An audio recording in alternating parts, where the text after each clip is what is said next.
비극적인 최후가 예고가 됐었던 거예요. 자, 평택항이 있습니다. 평택항에 경제자유구역이라는 곳이 있는데요. 여기에 선라이즈 FNT라는 전직 관세청 직원들이 만든 회사가 있습니다. 그런 제보가 저희 열린공감 TV 때 들어왔었고요. 이 제보자의 주장에 의하면 그것을 일명 관피아, 세피아 등의 관세 포탈 밀수를 자행하던 회사란 겁니다. 그리고 그는 이 회사는 어마어마한 뒷배가 있다라고 주장을 했었습니다. 일반적인 업체들은 다 정상적으로 사업을 하는데 이 선라이즈는 유일하게 당시 평택항 자유경제구역 지역에 농산물 가공을 할 수 있도록 허가를 해줬다는 겁니다. 그래서 경제지구 밖에서 가공하는 업체들은 물리비 등 게임이 안 되잖아요. 그래서 당연히 경쟁이 안 될 수밖에 없었다고 합니다. 거기다가 당시에 그 가공은 그냥 허울 좋은 포장뿐이었고요. 실제로는 밀수를 자행해서 엄청난 이득을 남겼다라고 제보를 합니다. 농산물을 이제 수입을 해서 가공을 하는 조건으로 해서 관세를 면세를 받는 건데 실제로는 뭐 가공이 아니고 그냥 농산물 그냥 원재료 그대로 팔았다는 거죠. 특히 이 선라이즈만 가공회사로 허락을 해주고요. 그 다음부터는 아예 허가를 불가한 지역으로 못하게 만들어버렸다고 하는데요. 이때 경기도지사가 남경필 지사였다고 합니다. 그것부터가 이제 특혜인 것이라고 하는데요. 전국에서 이 선라이즈 하나만 면허를 내주고 관세청에서 법 개정까지 해서 다른 업체들의 인허가를 불허했다고 합니다.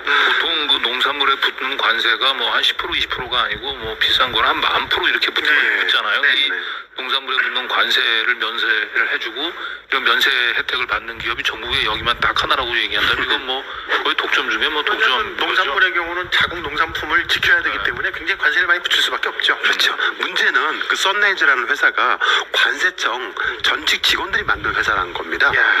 다이아몬드 밀수 전과자, 또 농산물 밀수 전과가 있는 관세청 세관 퇴직한 자들이 처음에는 선라이즈 FNT의 사장들과 평택 세관 현직 계장, 과장들과 친구, 또 선후배 관계라서 단순 특혜라고 생각을 했었는데 그게 그냥 관피아 세피아라는 겁니다.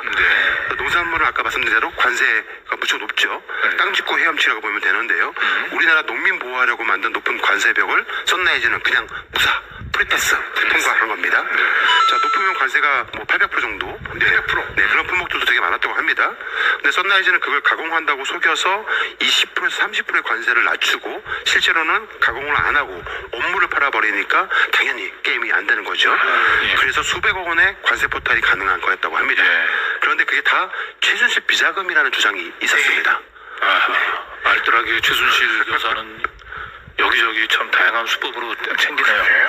이 제보자에 의하면은 2014년 초에 우연히 선라이즈 FNT에 들렸다가 사장단이 회의하는 방문을 회의하는지도 모르고 노크를 하고 그냥 문을 확 열었답니다. 근데 회의 테이블 중앙에 어떤 여자분이 한 명이 떡하니 앉아 있었고 양옆으로는 비서로 보이는 여성 두 분이 서 있었고 다른 사장들은 좌우로 앉아갖고 전부 고개를 푹 숙이고 있었다라고 합니다. 마치 영화에서 보는 그런 장면이 있지 않습니까? 혼나는 느낌? 그런 상황을 목격을 한 거죠. 먹었겠죠. 박근혜 정권의 권력 서열 1위 최순실, 2위 정윤회, 3위 박근혜. 우리는 이제 이 짧은 이 한 컷의 이 장면을 통해서 권력 서열 1위의 유형을 본 거죠. 아무튼 제보자는 그 가운데 앉아있던 여자가 최순실이라는 거 똑똑하게 기억하고 있다고 합니다. 당시 천홍욱 관세청장이었는데요. 관세청장을 지냈던 천홍욱 씨입니다. 관세청의 높은 자리를 지냈던 사람들이 자기 인맥과 또 관세청의 내부 정보를 이용해서 자기들 입속을 챙기고 있다. 박근혜 정부 비선 실세로 불린 최서원 씨 추천으로 관세청장에 발탁된 것으로 알려진 인물입니다. 취임 직후 최 씨에게 실망시키지 않겠다고 말해 충성맹세 논란을 일으키기도 했습니다. 관세 포탈 문제를 크게 시끄러웠던 적이 있었습니다. 이 천호국 청장이 롯데 면세점권으로 문제가 크게 되었던 사람인데요. 당시에 선라이즈 FNT 문제를 제보자가 계속 신고를 하고 하니까 경기남부경찰서 중앙지검 외사부, 서울경찰본청, 관세청 본청 등에서 감찰 조사가 대대적으로 들어갔다고 합니다. 그걸 천호국 관세청장이 사건 무마시키고 축소시켰다고 주장을 하고 있습니다. 천홍국 관세청장이 당시 선라이즈 상납 법 개정까지 하면서 선라이즈 불법의 주도적 역할을 한 사람이라고 하는 건데요. 하여튼 간에 계속 사건을 그 핑퐁 여기저기로 돌리고요. 축소시키면서 시간을 끌어주니까 수십배 더 밀수를 할 수 있었고요. 세금 탈루를 할 수 있었다고 주장을 하고 있습니다. 그 농산물들은 거의 전부 농협 등 대기업 등에 납품을 됐다고 합니다. 농심으로도 많이 갔다고 해요.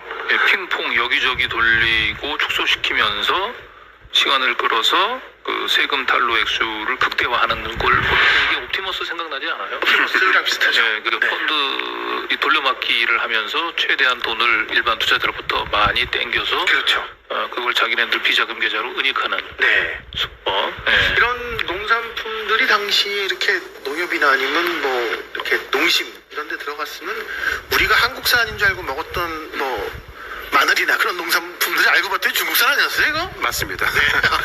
그리고 당시에 박근혜 대통령 비서실장을 하던 김기춘 씨지 않습니까? 네. 그 김기춘 씨가 고문을 잇던 농심이라는 대기업이 있어요. 그렇죠. 거기 자회사가 태경농산이라는 회사가 있는데요. 거기다가 밀수품을 뻔히 알고도 다 같이 해쳐 먹었다라는 것이 이 제보자의 주장입니다. 최순실, 김기춘, 최웅욱 다 한통속이라고 말을 하고 있고요. 엄청난 돈을 끌어 모았다고 합니다. 제보자의 회사는요, 슈퍼마린 종합물류라고 당시에 매출액 500억 정도 하는 정말 꽤 알아주는 알짜배기 잘 나가던 업체였다고 하는데요. 그런데 이 선라이즈 FNT로 인해서 피해가 조금씩 늘어나다가 어느 날 그 장진호라는 그 농산물 유통업자를 알게 되었는데 그 사람이 이 제보자 회사에 투자를 하겠다라고 제안을 해왔답니다. 그래서 같이 투자를 해와서 동업자를 하기로 하고 그때부터 뭔가 자꾸 일이 꼬이고 잘 안 되기 시작을 했다고 해요. 자, 예를 들어서 냉동 창고를 개조하라고 돈을 빌려준다고 해서 선뜻 받았는데 냉동 소비 업체 사장이 갑자기 사라지질 않나. 또 여하튼 계속 일이 잘 안 풀려서 회사 자금 문제를 해결하려고 동분서주 했는데 자기 회사 직원들하고 짜고 자기 회사 창고에서 밀수를 하고 그걸 또 자기한테 덤태기를 씌우고 막 이런 일들이 벌어졌다고 합니다. 그런데 그 장진호라는 사람이 제보자에게 썬라이즈에 대한 정보나 그런 걸 자꾸 알아보라고 시키고 또 자기도 또 사람을 썬라이즈에 심어놓기도 하고 뭐 이런 일이 벌어졌대요. 그래서 썬라이즈 불법을 자행하는 걸 자꾸 어디에다가 전화나 팩스를 통해서 보고하라고 했다고 합니다. 참 희한한 사람이네. 참 장진호. 이상하다 이 장진호라는 사람이 그렇게 생각을 하고 있었는데 자기 집안에 높은 검사 양반이 있는데 썬라이즈 불법을 잡으려고 한다라고 했기 때문에 그런가 보다라고 생각을 했대요. 그래서 이상하다고 생각을 했지만 어찌됐든 간에 그 사람 집안에 높은 검사가 있다고 하니까 그 얘기를 들어주기로 했고 제보자가 그런 걸 보고를 대신 해줬다고 합니다. 그래서 썬라이즈 관련 자료를 어디다가 팩스로 보내고 내용을 전화로 자세히 알려주라고 해서 직접 통화도 했다고 합니다. 그 통화한 상대방이 최은순입니다.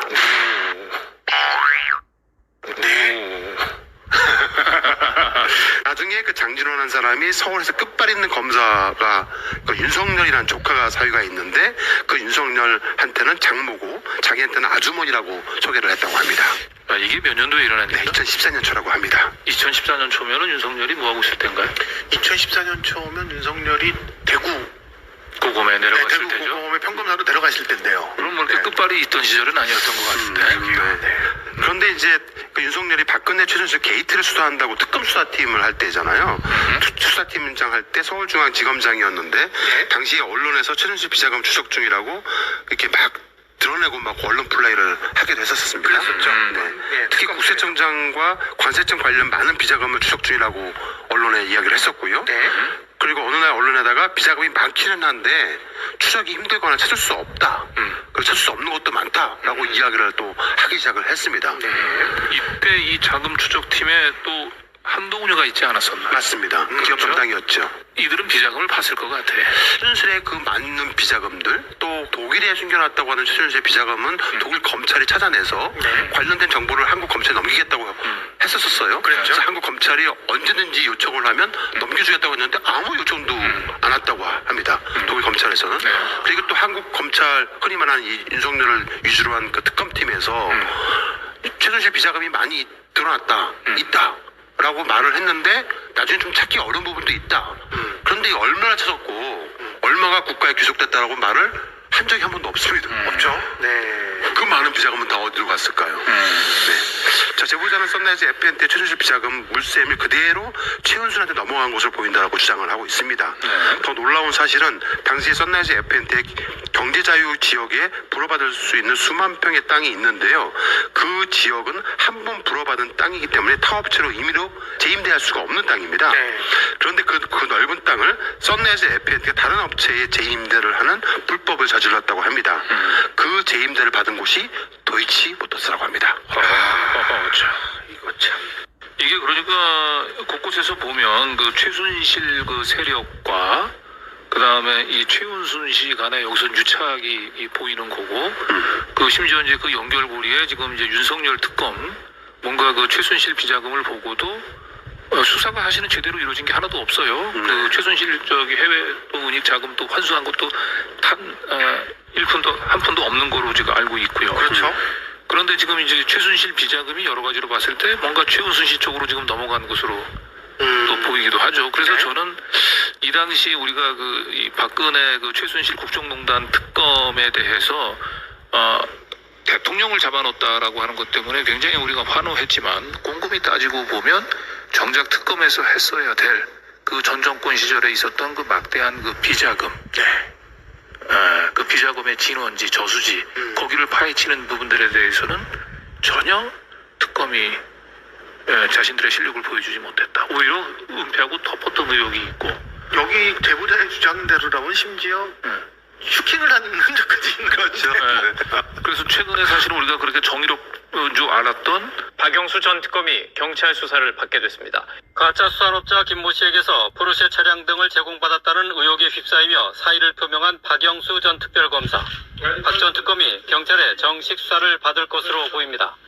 서울경찰청 등이 제기한 특별검사의 청탁금지법 적용 대상 여부 문의에 권익위가 공직자에 해당한다고 판단을 내렸기 때문입니다.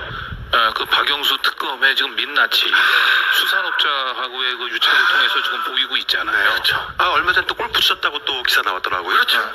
그래서 제가 볼 때는 그 이제 박영수 특검을 해야 되는 상황이 좀 오지 않을까. 예. 그 당시 같이 있었던 사람이 박영수 특검, 그 다음에 또 데려가지 이규철 변호사, 참 윤석열 윤석열 검사, 수사팀장. 그러니까 거기 또 한동훈 뭐 끼게 다 있었어요. 거기. 거의 특검 게이트라고 부를 수도 있는 정도 수준이에요. 네. 이거 참. 특검해야 되는 지금 상황이 오고 있어요. 자, 아무튼 이 장진호라는 사람은 바로 김건희 씨의 고모부인 셈인 거죠. 자, 2016년 10월경에 당시 관세청 담당 감찰과장과의 통화 녹취록을 좀 들어보니까요. 관세청 담당 감찰과장과 당시 통화 후에도 조치했다는 말과 달리 상당 기간 도이치모터스는 그 땅을 불법 임대받아서 사용을 했다고 합니다. 제보자에 의하면 당시 도이치모터스는 평택항에서 BMW 자동차 관련 수입 통관에 여러 가지 문제가 많았다고 하고요. 그때 평택세관 실세 과장이 BMW 도이치모터스의 정년퇴직도 아니고 젊은 사람이 스카웃되듯이 입사를 해서 여러 문제를 해결해줬다고도 합니다. 이 그 관세청 아마 그 감찰 과장 뭐 제가 직접 취재를 해보지 않았습니다만은 그 제 감으로는 이 관세청의 그 감찰 조직도 전형적인 아마 고인 조직일 거예요. 여기 한번 감찰로 한번 몸을 담으면 아마 10년, 20년 계속 여기만 있었던 사람들일 거라고. 그 되게 그래서 이런 이 관세청의 감찰이나 아니면 다른 이제 중앙부처의 그 감찰 웬만한 공무원들은 사실은 그 가기 좀 꺼려하는 곳인데 여기에 한번 가서 오랫동안 붙박이처럼 있는 그 감찰은 감사하기 위해서 있는 것이 아니고 그 조직의 그 핵심적인 비리들을 은폐하고 그 대가로 뭔가를 좀 챙기려고 하는 사람들. 그 사람들에 의해서 완전히 이 부패 비리의 온상인 거예요. 어떻게 보면 이런 그렇죠. 중앙부처의 그 감찰 조직이라고 하는 게 대표적으로 옵티머스 사태도 따지고 보면 과기부의 감찰 여기서 문제가 시작됐던 거 전파진흥원에 대한 감찰을 개판으로 했잖아요. 그러니까 이게 그 당시에 국정감사, 그러니까 국정농단 세력들 특히 최순실 관련된 비자금 국정감사가 있었을 당시에 천호국 관세청장이 국정감사장에 나와가지고 또 증인을 했던 경우도 있었어요. 그 당시에 많은 위원들이 방금 말씀드렸던 여러 가지 의혹들을 다 질문을 던졌었고 당시에 또 윤석열 특검에서 그 부분을 수사하겠다고 하기도 했었거든요. 그런데 이 천호국 관세청장은 아주 자연스럽게 옷을 벗었습니다. 자연스럽게. 그리고 그 연금을 또 꼬박꼬박 다 받고 있고요. 지금은 그 관세법인의 회장으로 가서 잘 먹고 잘 살고 있습니다. 그 똑같잖아요. 그 과기부 감사를 받았던 전파진흥원 직원들. 그러네. 옵티머스에 그 돈 나갔던 그 직원들 그냥 감찰해서 그냥 경징계 받고 맞아요. 그 이후로는 계속 그 꽃보직 부여받고 심지어는 성과급까지 그 부여받고 했잖아요. 맞아요. 똑같다니까요. 참 진짜 드래곤들의 세계는 정말 대단하네요. 그들의 유착도. 자, 이제 주변 사람들의 말을 좀 종합을 해보겠는데요. 이제 최원순 씨의 40년 지기 김용신 대항해도 회장이 있습니다. 저희 또 만나봤죠? 만나봤죠. 예, 이분의 말에 의하면은 최원순 씨가 돈에 대한 집착이 아주 강했다라고 합니다. 보통 강한 게 아니라고 말을 할 정도였고요. 보통 강한 게 아니다. 그 다음에 이어서 최원순이 원 없이 벌어서 원 없이 써보고 싶다고 말을 했다고도 합니다. 재산이 몇백억 원대는 될 것이라고 보는데요. 제가 볼 땐 몇백억이 아니고 공이 하나 더 없나요? 공을 세다가 네. 공을 세다가 지칠 정도가 아닐까 생각을 합니다. 또 자식들한테 증여도 많이 이뤄졌다고 하는데요. 지금 뭐 가장 아끼는 손주는 홍콩에 있다고 합니다. 홍콩에요? 네. 이참에 우리 한번 들어가서 대사를 한번 맞춰볼까? 태경 센터를 까드려야 내가 뭐하는 사람인지 아시겠어?